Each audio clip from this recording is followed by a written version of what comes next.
우리가 육신에 있을 때에는 율법으로 말미암는 죄의 정욕이 우리 지체 중에 역사하여 우리로 사망을 위하여 열매를 맺게 하였더니 이제는 우리가 얽매였던 것에 대하여 죽었으므로 율법에서 벗어났으니 이러므로 우리가 영의 새로운 것으로 섬길 것이요 율법 조문에 묵은 것으로 아니할지니라. 아멘. 네, 로마서 7장 5절에서 6절까지의 본문으로 복음이 들려주는 나에 대한 이야기, 육신과 성령이라고 하는 제목을 가지고 함께 말씀을 나누도록 하겠습니다. 지난주에 저희가 자기에 대한 이해가 달라질 때 삶이 달라진다 라는 제목으로 말씀을 생각했었어요. 자기 스스로에 대해서 어떻게 생각하는가에 따라서 자기 삶에 대한 이해도 달라지고 전망도 달라지고 그에 따라 자기 삶도 달라지게 될 것입니다.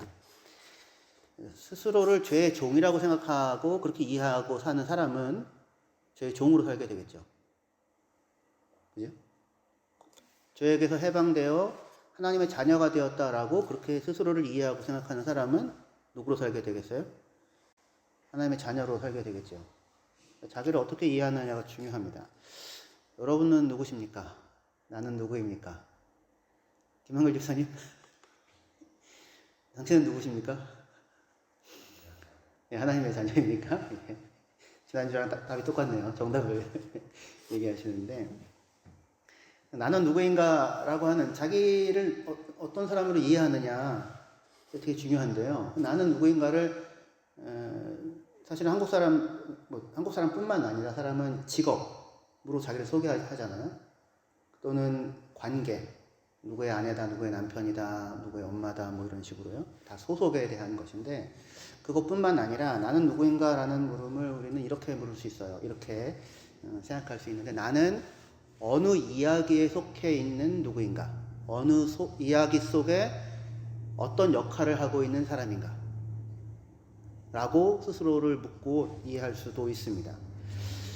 알리스 데어 맥킨타이어라고 하는 아주 유명한 윤리학자가 있어요. 윤리학은 사람은 무엇을 해야 하는가 이런 물음을 묻잖아요. 당위 무엇을 해야만 하는가. 그런데 그것에 대해서 이야기라고 하는 것으로 접근을 해요. 그래서 우리는 나는 무엇을 해야 하는가라는 물음에 답하기 위해서는 먼저 나는 어느 이야기의 일부인가라는 물음에 답할 수 있어야 한다라는 거예요. 우리는 나는 어느 이야기의 일부인가라는 물음에 답할 수 있을 때 비로소 내가 무엇을 해야 하는가라는 물음에 답할 수 있다는 얘기입니다. 쉽게 얘기하면 신데렐라 이야기 속에 속해 있는 주인공이라면 내가 신데렐라라면 그러면 나는 어떻게 해야 되겠습니까? 드루실라와 아나스타시아가 나를 핍박해도 웃을 수 있죠. 승질낼 필요는 없잖아요. 그지? 결국에는 왕자님과 만나 유리구두를 잃어버리는 위험성도 있지만 고난을 겪고 결국에는 결혼해서 행복하게 살았답니다. 이렇게 끝날 거 아니에요. 내가 어느 이야기에 속해 있는 어떤 역할을 하고 있는 사람인가 라고 하는 것을 알고 있을 때 내가 무엇을 해야 하는가를 결정하고 답할 수 있다고요. 자기 삶에 대한 이야기가 있어야 하고 그 이야기를 통해서 우리는 자기를 이해할 수 있습니다. 성경은 사실 무수하게 많은 이야기들이 있는데 이야기의 주인공으로 우리를 놓고 있어요. 그렇게 생각을 하시면 좋겠습니다. 요셉의 이야기는 아주 잘 알려져 있는 얘기죠. 요셉은 이야기가 시작되기 전에 먼저 꿈을 꾸죠. 형제들의 볕단이 자기의 볕단에게 절을 하고 그 다음에 또 한 번 꿈을 꾸는데 해와 달과 형제들의 별들이 자기의 별에게 절을 하는 그런 꿈을 꿉니다. 뭔 얘기인지 잘 몰라요. 하지만 이제 형제들과 아버지가 내게 절한다. 도대체 이게 뭐냐. 처음에 우쭐했을 수도 있고 그로 인해서 너무 우쭐해가지고 오히려 어려운 험한 일을 당하게 될 수도 있었기도 했는데 어쨌든 요셉은 자기의 인생에 대한 일종의 그 시놉시스 같은 거를 엿본 거예요. 자기의 인생 가운데 결국에는 이 일이 이루어지죠. 그렇죠? 형제들이 요셉에게 절하고 나중에 야곱이 야곱이 침상머리에서 일부러 일어나서 경배합니다. 요셉에게 절을 하긴 하지만 하나님께 절을 사실은 하는 거예요. 그러니까 요셉은 지금 그 꿈을 통해서 자기의 삶에 대한 최종 결론? 어디로 내 삶의 이야기가 이끌어져 가서 끝날 것인가를 엿본 거예요. 그것을 알고 있는 사람으로서 살게 됩니다. 그 과정이 어떻게 되는지는 몰라요. 하지만 어디로 가는 이야기인지는 알아요. 근데 그 이야기에 대한, 그 이야기를 주신 하나님, 그 이야기를 주신 하나님에 대한 신뢰, 그것이 요셉을 지킵니다. 그래서 유혹에 지지 않게 하고요. 도망 나오게 되죠. 그리고 작은 성공에 만족해서 거기에 주저앉지 않게 합니다. 우리는 예수를 믿어 구원받은 하나님의 자녀 그리스도인이 되었어요. 근데 이것은 하나님이 펼쳐내시는 거대한 구원 이야기, 그 구원 이야기 안에 우리가 포함되어져 있다라고 생각을 하실 수 있으면 좋겠습니다. 오늘 설교를 통해서.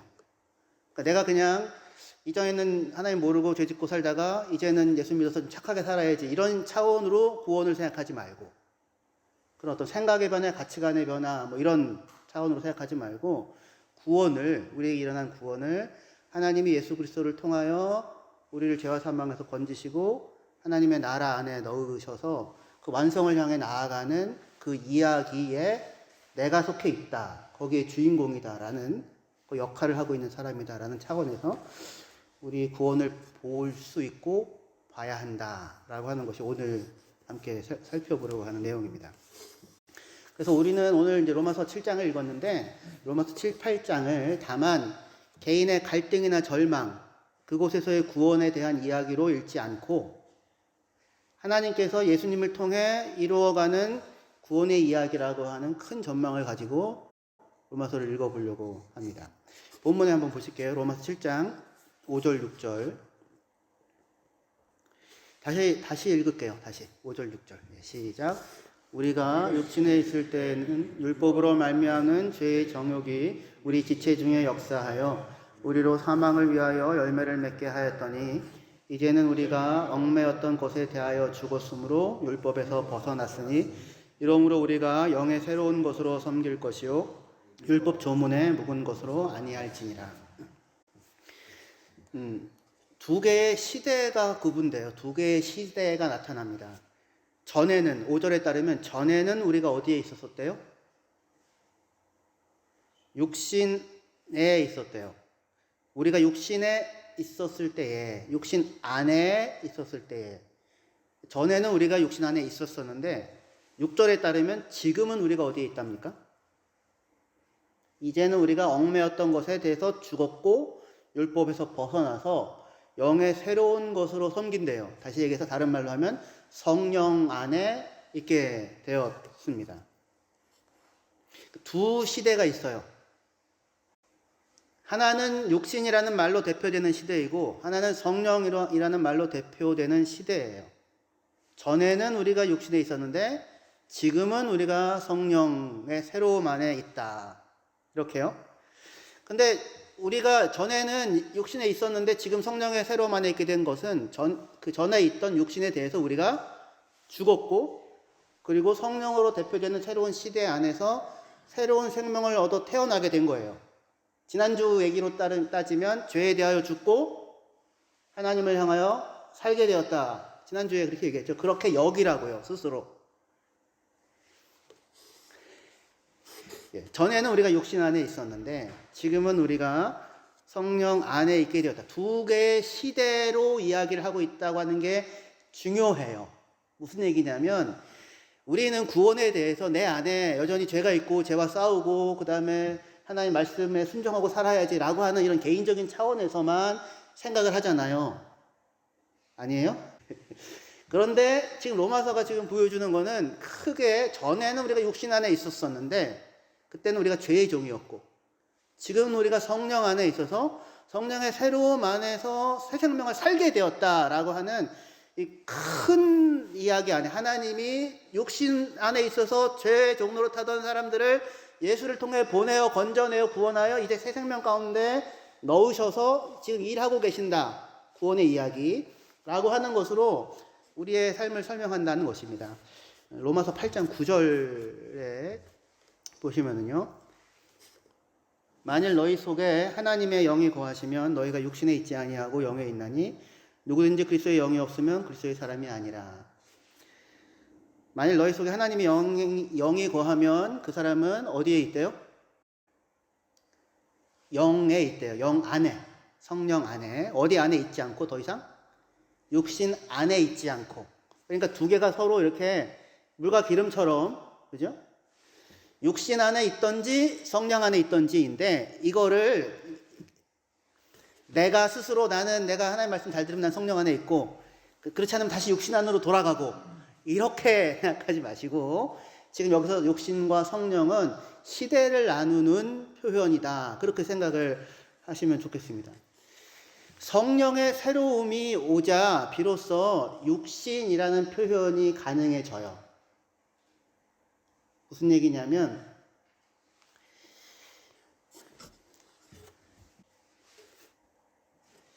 성령의 새로움이 오지 않았다면 그냥 사람들은 다 육신이라는 말로 딱히 특징 지어지지 않는 그냥 아담의 후손들이잖아요. 그냥 인간이죠, 모든 사람들. 그죠? 그런데 새로운 게 오자 이전의 삶이 육신이라는 말로, 영과 비교하여 육신이라는 말로 표현이 되고 규정이 되는 거예요. 새로운 게 왔기 때문에. 신약과 구약과 비슷해요. 구약을 올드 테스터멘트라고 부르는 이유는 뭡니까? 누구 때문에? 예수님 때문에. 새 언약과 더불어 왔잖아요. 그래서 얘가 뭐가 됐어요? 구약이 됐죠. 근데 유대인들은 이거 성경을 구약이라고 부르면 되게 싫어합니다. 왜냐하면 그거는 유대인들은 예수님을 메시아라고 생각하지 않잖아요. 유대인들은 언약이 하나가 있는 거죠. 그냥 모세 언약 하나가 있는 겁니다. 그런데 우리에게는 그게 구약이죠. 왜요? 예수님이 오셨으니까. 새 언약과 더불어. 그래서 성령의 새로움이 왔기 때문에 이전에 있던 것이 육신이라는 말로 그렇게 표현될 수 있어요. 이거를 이렇게 얘기하면 좀 어려울 수 있으니까 구원에 대한 모든 이야기를 우리에게 알기 쉽게 설명해 주는 것이 구약에 나오는 여러 이야기들인데, 그 중에서 우리는 출애굽 이야기를 가지고 구원에 대해서 또 생각을 할 수 있습니다. 이스라엘 백성들은 이집트에서 400년 동안 살았죠. 종노릇 하면서 살았었습니다. 그럴 때 이집트에 살고 있던 이스라엘 사람들에게 있어서는 이집트가 자기네들이 경험하는 세계의 전부죠. 그죠? 땅이라고 불리면 거기는 어느 땅? 이집트 땅. 강이라고 부르면 그건 어느 강? 나일강. 그죠? 실제로 구약 성경에 그 강 그냥 부릅니다. 나일강. 그게 자기네들이 경험하는 삶의 전부였었어요. 그러다가 하나님이 이집트에서 이스라엘 백성을 꺼냈죠. 홍해를 건너고, 그리고는 광야로 데리고 나가서 하나님을 예배하는 백성으로 삼으셨죠. 그러자 비로소 무슨 말이 가능해지냐면, 우리가 이집트에 있었을 때라는 말이 가능해지죠. 왜냐하면 지금 어디에 있으니까? 하나님이 통치하고 다스리시는 다른 나라, 다른 영역에 있으니까. 비로소 우리가 이집트에 있었을 때라는 말이 가능해져요. 그러니까 우리가 육신 안에 있었을 때라는 말이 가능해지는 것은 무엇 덕분이에요? 성령의 새로움이 왔기 때문이에요. 거기에서, 그 영역에서 나왔기 때문이에요. 거기에서 죽고 해방되어 성령이 다스리는 새로운 나라, 새로운 통치 가운데 우리가 들어갔으니까, 전에는 우리가 이랬는데 지금은 성령의 새로움을 살아, 이렇게 얘기할 수 있는 거죠. 그죠? 그래서 로마서 7장 5절에 따르면 우리는 육신 안에 있었었는데, 6절에 따르면 우리는 거기서 벗어나서 성령의 새로움 안에 살게 되었습니다. 자, 그런데 그때 육신 안에 있다고 이야기할 때 그 육신 안에 사는 사람에 대한 성경의 가장 중요한 묘사가 뭐냐면, 육신 안에 있다는 것은 죄의 종으로 사는 것이었다라는 말이에요. 죄의 종으로 사는 말이었다. 그래서 7장 5절에 그렇게 얘기하잖아요. 우리가 육신에 있었을 때 죄의 정욕이 우리 지체 가운데서 역사하여서 사망을 위해서 열매를 맺는 그 구조 안에 죄에 종된 상태로 갇혀 있었다고요. 그런데 7장 6절에 따르면 이제는 거기서 벗어나서 성령의 새로움 가운데 살아갈 수 있게 되었다. 이제는 율법 조항 지키는 형태로가 아니라 성령을 따라 살아가는 것이 우리의 삶의 방식이 되었다. 근데 이 변화를 일으키신 분이, 낳으신 분이 누구예요? 하나님이 예수 그리스도로 말미암아. 여러분들이 육신에서 이쪽으로 넘어온 게 아닙니다. 그게 아니라 하나님께서 예수를 보내어서 육신에서 건져내어 우리를 새로운 세계 안으로 옮겨온 거예요. 자, 그러니까 구원을 하나님 성경이 이렇게 설명하는데, 다만 개인적으로 나는 이전에 하나님도 모르고 죄만 짓고 살다가 이제는 결심하고 각오하고 착해져서 의를 행하는 그런 사람이 되었다라는, 다만 개인적인 차원에서만의 이야기가 아니라 성경이 지금 설명하고 있는 것은 하나님께서 죄와 사망 가운데 놓여진, 말하자면 육신 가운데 놓여져 있는 그 세대에서 예수님을 보내어 거기서 건져내서 그들에게 성령을 주시고 그리고는 새로운 생명의 원리를 따라 살게 하셨다고 하는 하나님의 구원 이야기로서 구원에 대해서 제시를 하고 있다는 것입니다. 자, 이게 지금 우리 구원에 대한 이야기라고 이해하는 것이 왜 중요하냐면, 이집트에 있을 때 이스라엘 사람들은 아무리 노력해도 자기가 자기의 주인으로 살 방법이 없었어요. 왜냐하면 파라오의 종이었잖아요. 종이었죠. 각오하고 다짐하고 노력하고 애를 써도 다만 뭐예요? 종이죠. 그죠? 자기 삶에 대해서 꿈을 꿀 수가 있었습니까? 이집트의 노예로 있으면서 벽돌 만드는? 삶에 대해서 꿈꿀 수 있는 게 없어요. 꿈꿀 수가 없습니다. 그리고 자기가 누구인지, 내가 누구인가 라고 하는 것을 자기가 정할 수 없어요. 그들은 다만 벽돌을 만드는 노동력에 불과하죠. 무슨 수를 써도. 거기서 다만 생각해 볼 수 있는 보다 나은 삶이라는 것은 무엇이었을까요? 이집트에서 종으로 있으면서 벽돌 덜 만드는 거, 배불리 먹는 거, 고기 까마 곁에 앉아서 오늘은 고기 먹었다? 아니면은 이집트 사람들한테 좀 잘 보여가지고 그래서 관리하는 자리 가서 힘든 육체적인 노동에서는 해방되고 뭐 그런 게 꿈꿀 수 있는 전부죠. 그나마. 그러니까 이 상황 속에서는 의지와 각오와 결심의 문제가 아니에요. 그렇죠? 왜냐하면 뭐니까? 이집트에 있는 동안에는 파라오의 종이니까, 죄의 종이니까. 그들이 속한 그 나라가, 자기가 속한 조건과 환경이 다른 형태의 삶을 허락하지가 않는 거예요. 죄의 종이었으니까. 우리는 구원에 대해서 마치 이전에는 이기적으로 자기 중심적으로 살았다면 이제는 예수를 믿고 교회도 다니니까 이타적으로 타인을 좀 더 생각하는 삶을 살아야겠다. 그래 각오했어. 그래 결심했어. 라고 하는 것으로 그 싸움을 싸우는 것으로 생각을 하는데, 그런데 아무리 각오하고 결심하면 뭐예요? 어디에 있다면? 이집트에 있으면 그 의미가 없는 거죠. 불가능한 것이라는 겁니다.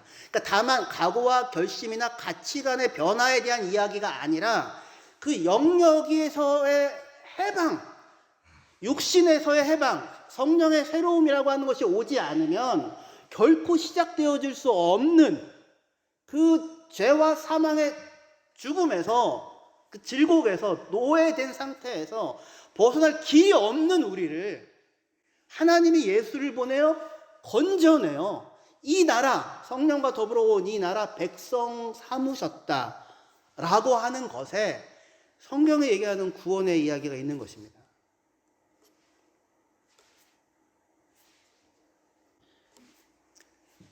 바울은 그래서 로마서 7장, 이어진 로마서 7장에서 육신 안에 있는 사람의 모습을 자세하게 묘사해요. 그리고 거기에서 하나님께서 우리를 어떻게 건져내셨는지를 또 묘사하려고 합니다. 로마서 7장 14절부터요. 여러분들이 읽으시면 이거 내 얘기인데 이렇게 느낄 수도 있을 텐데 한번 잘 집중하셔서 보시면 좋겠습니다. 로마서 7장 14절. 우리가 율법은 신령한 줄 알거니와 나는 육신에 속하여 죄 아래 팔렸도다. 하나님의 말씀은 신령하고 옳아요. 그죠? 근데 지금 여기서 묘사되는 나는 어디에 속했대요? 육신에 속하여, 그래서 죄 아래 팔렸어요. 그럼 죄 아래 팔렸으면 나는 죄의 종이죠. 그죠? 여기서 지금 묘사하는 이 사람은 어디에 속해 있다? 육신에 속해 있다. 죄 아래 팔렸다. 죄의 종이다. 이거 우리에 대한 묘사입니까?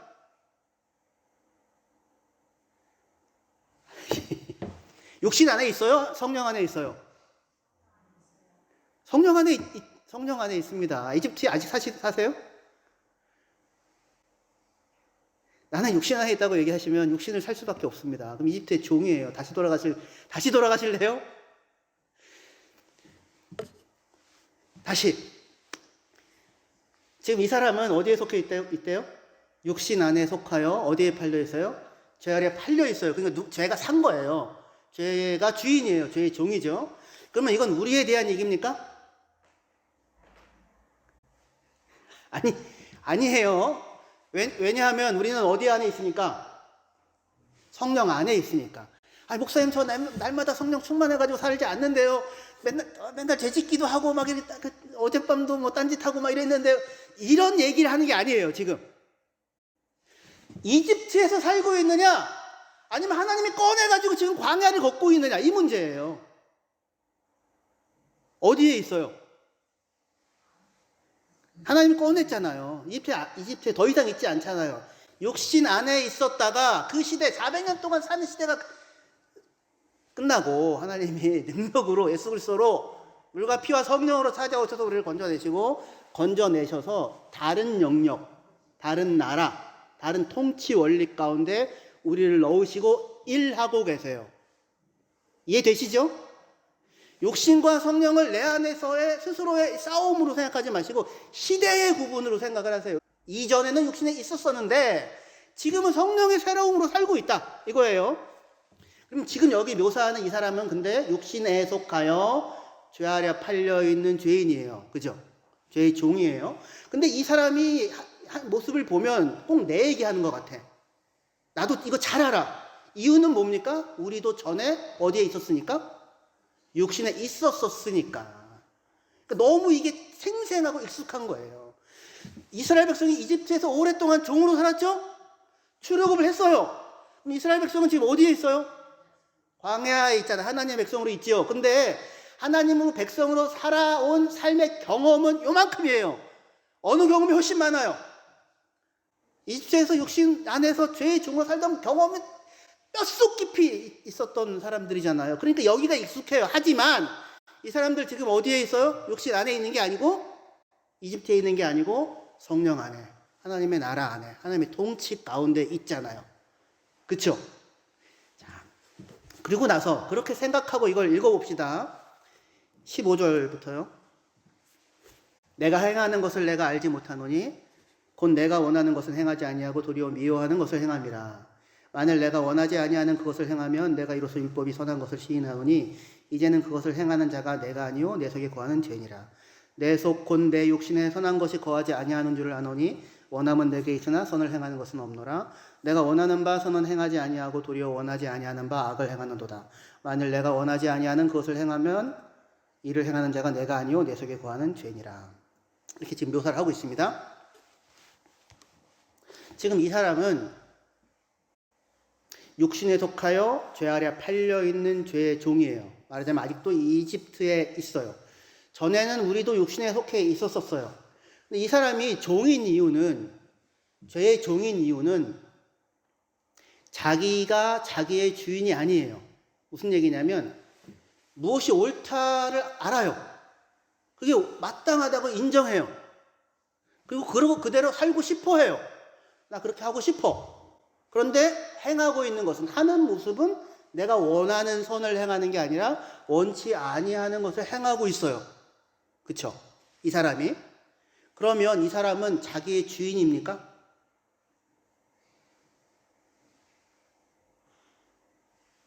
주인이 아니죠. 그죠? 이게 맞다, 이게 마땅하다, 이대로 해야 된다라고 알고 있어요. 당위. 그뿐만 아니라 원해요. 난 그렇게 하고 싶어. 나도 그렇게 살고 싶어. 그렇게 되고 싶어. 이런 모습으로, 추한 모습으로 살지 않을래. 난 이렇게 살고 싶어. 라고 원하기도 해요. 그런데 사는 것을 보면 원하는 선을 행하는 것이 아니고 원치 아니하는 악을 행하고 있는 것을 번번이 발견하게 돼요. 그러면 이 사람은 자기 자신의 주인이 아닌 거예요. 자기의 의지의 주인이 아니에요. 자기 행동의 주인이 아니에요. 자기 삶을 결정하는 게 자기가 아니더라고요. 내 마음대로, 내가 원하는 대로, 내가 옳다 하는 바대로 살지를 못하고 있더라고요. 그러니까 이 사람은 지금 자기의 주인이 아니에요. 그래서 뭐라고 얘기하냐면, 내가 하나를 발견했는데 선을 행하기 원하는 나에게 악이 있더라. 그래서 이제 내가 알게 된 게 뭐냐면, 이제는 이것을 행하는 자가 내가 아니고 내 속에 거하는 죄더라. 죄가 주인 노릇을 하고 있더라. 라고 하는 현실 앞에 마주치게 돼요. 그러니까 지금 이 상황에서 죄의 종으로 있던 사람에서 여기서 벗어날 수 있는 길은 뭐예요? 여기서 구원은 어떻게 찾아오겠습니까? 그래, 내가 결심해서 각오해. 번번이 실패했는데 진짜 피나게 이를 악물고 결심해가지고 이번에는 한번 해봐야지. 이게 구원입니까? 그렇지 않다고요. 이집트 안에 있는 이상, 육신 안에 있는 이상 죄의 종이라고요. 유일한 구원은 뭐가 바뀌어야 돼요? 거기서 나와야 한다고요. 나의 통치자가 바뀌어야 된다고요. 새로운 시대가 몰고 들어와야 되는 거예요. 하나님께서 능력으로 나를 그 영역에서 꺼내야만 하는 거예요. 그게 구원이었고, 그래서 실제로 복음은 그렇게 옵니다. 로마서 1장 16절. 내가 복음을 부끄러워하지 아니하노니 이 복음은 모든 믿는 자에게 구원을 주시는 하나님의 능력이 됨이라. 먼저는 유대인에게요, 그리고 헬라인에게로다. 그러니까 복음이 무엇으로 설명돼요? 하나님의 능력으로. 구원을 주시는 하나님의 능력으로. 이집트에서 건져내시는 하나님의 능력으로 그렇게 설명을 하는 것입니다. 그래서 우리가 더 이상 죄의 종이 아니라 이제는 하나님의 자녀로서 살아갈 수 있는 그 삶의 영역으로 하나님이 옮겨 오셨다라고 하는 것이 복음의 선포예요.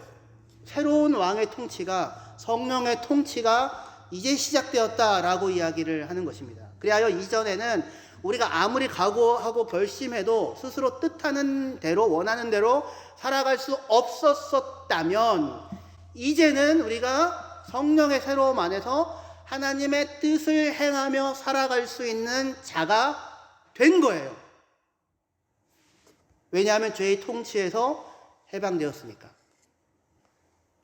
내 안에 하나님의 뜻을 행하며 살아가는 그 성취의 정도가 얼마나 크고 높으냐도 중요하겠지만, 그보다 훨씬 더 본질적으로 보다 중요한 것은 우리를 통치하는 주인이 달라졌고 우리가 속한 나라가 달라졌다라고 하는 것입니다.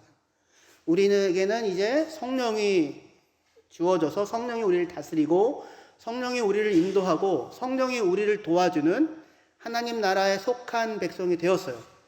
그래서 더 이상 우리는 죽어서 가는 천국이 아니라 여기 이 땅에서 이미 전혀 새로운 하나님의 나라, 하나님 나라의 현실을 경험하며 살아갈 수 있게 된 것입니다. 이전에 우리 여기 봅시다. 로마서 8장 1절부터요. 그러므로 이제 그리스도 예수 안에 있는 자에게는 결코 정죄함이 없나니 이는 그리스도 예수 안에 있는 생명의 성령의 법이 죄와 사망의 법에서 너를 해방하였습니다. 율법이 육신으로 말미암아 연약하여 할 수 없는 그것을 하나님은 하시나니 곧 죄로 말미암아 자기 아들을 죄 있는 육신의 모양으로 보내어 육신의 죄를 정하사 육신을 따르지 아니하고 그 영을 따라 행하는 우리에게 율법의 요구가 이루어지게 하려 하심이라. 그렇게 얘기하고 있어요. 육신으로 말미암아 연약하여 율법이 할 수 없었던 것을 누가 하셨다? 하나님이 하셨다. 예수 그리스도를 통하여. 누구에게 이 일이 일어나냐면 4절처럼 성령을 따라 살아가는 사람들에게 이 일이 현실이 되어진다고. 율법이 목표했던 선하고 아름다운 삶이 현실이 되어진다고 말하는 거예요. 나라가 바뀐 거예요. 다른 나라에 들어오게 된 것입니다. 부정부패가 만연하고 법을 지키는 것은 바보들이나 하는 짓이고 약자들이 법에 호소하지만 결국 법의 보호는 강자들만이 받는 그런 나라에서는 아무리 애를 써도 어떻게 되어질 수가 없잖아요. 그 벗어날 수 없는 그 나라에서 사망과 죄와 율법의 트라이앵글에서 하나님이 우리를 해방하시고는 이전에 경험할 수 없는 나라로 우리를 옮겨 놓으신 것입니다. 그러니까 새로운 삶이 가능해진 거예요. 그러니까 율법의 모든 요구, 산상수훈이 나타나는 모든 요구, 율법의 모든 요구는 이제는 더 이상 우리가 그거 안 지키면 지옥 갈지도 몰라라고 하는 두려움 가운데 지켜야 하는 무언가가 아니라 이전에는 아무리 결심하고 각오해도 우리의 얘기가 아닌 죄와 사망으로 항상 끝나는 그 얘기에서 이야기 끝이 항상 그거였거든요. 근데 지금은 이야기 끝이 달라진 거예요. 어디로 부르냐면 이제는 그 일을 해볼 수 있는 그 영광스러운 거룩하고 복된 삶을 이제는 죄에게서 해방됐으니까 얽매였던 것에서 자유롭게 되어졌으니까 이제 너희는 그 하나님 나라의 백성으로서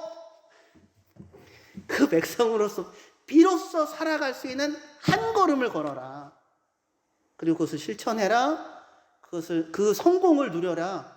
그 참으로 얼마나 그것이 복되고 온전한 삶인지 오늘날 내가 너희의 행복을 위하여 주는 그 말씀 이렇게 얘기했는데 행복을 주는 그 말씀을 이집트에 있을 때는 자기를 정죄하는 것으로밖에는 사용할 수 없었다면 이제 성령이 다스리는 영역으로 옮겨왔다고 했잖아요. 그러니까 이제는 그것을 살아낼 수 있다고요. 살아내라고. 그 길을 가라고.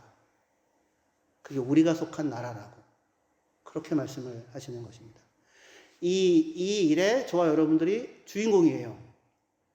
하나님께서 주시는 구원을 주시는 그 나라에. 여전히 우리 안에 이전의 습관들이 있어서 싸움과 다툼과 좌절과 이전으로 돌아가려고 하는 일들이 반복될지 모르겠어요. 거기에 속지 마십시오. 육신 안에 있지 않습니다. 성령 안에 있습니다. 성령이 우리를 지배하시고 우리를 다스리시고 우리를 통치하십니다. 혼자서 힘드니까 같이 하라고 교회를 붙여주셨습니다. 1년 동안에 공동체적으로 실천합시다. 성령의 위로를 옆에 있는 사람들에게 전달해 주십시다. 성령의 격려를 옆에 있는 사람들에게 같이 전달해 주십시다. 같이 이 길을 걸어나가시는 저와 여러분들 되시기를 주의 이름으로 축원합니다.